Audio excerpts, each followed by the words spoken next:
फुल रोप्ने बानी विकास भएको छ गुरुको भन फुल रोपेर यसो साङ्गुर गर्नु ठिक हो क्या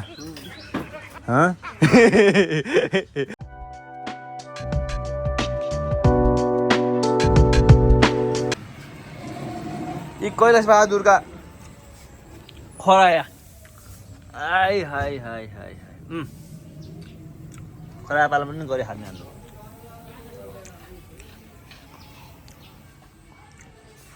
क्या आमा ठिक छ है भोल भोल छ कालो स्कर्पियोमा सर रेलको धुवाले त्यो जीवभन्दा राम्रो हो यिनीहरू थाहै आएको छैन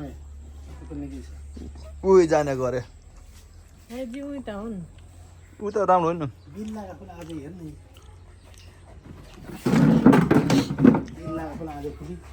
फुलिसक्यो भने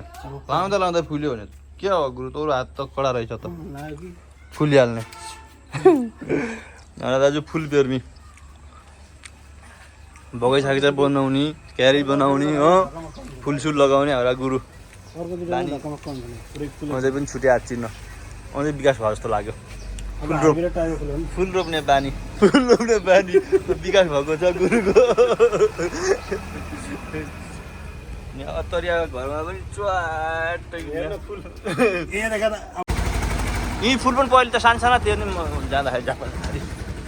सानसाना थियो बबाल भयो हामीले अलिक कटसट यो के अरे तुलसीको बोट पनि छ नि यहाँ मार्से फुल पनि कहाँ थियो लट्टी फुल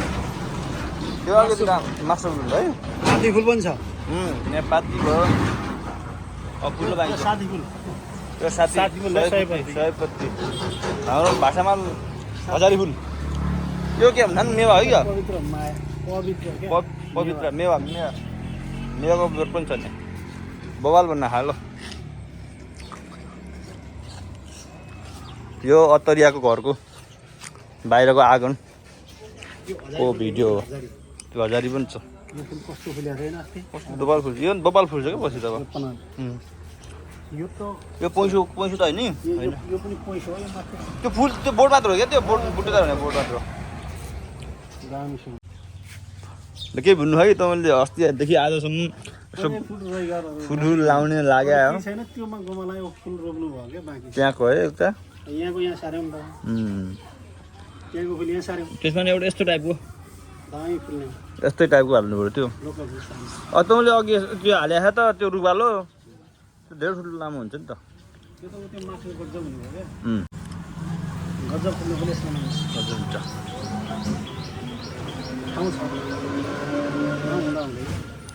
भन फुल रोपेर यसो साङ्गुर गर्नु ठिक हो क्या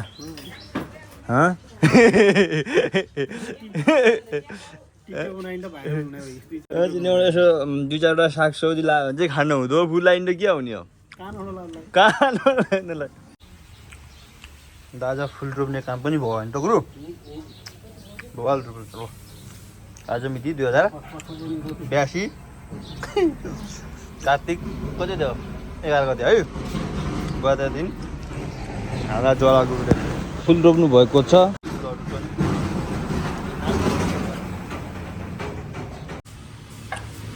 घर वरिपरि फलफुल सागसब्जी बोट बिरुवाहरू लाउनु राम्रो मानिन्छ यो एकदमै राम्रो काम हो अन्त गुरु एक फुल लाउनु रहेको त कुराहरू त्यहाँनिर यस्तो टाइपको फुल लाग्नु पर्ने ल यो बगैँचामा कस्तो खाले फुल लगाउने होला सुझाव पाऊँ सल्लाह पाऊँ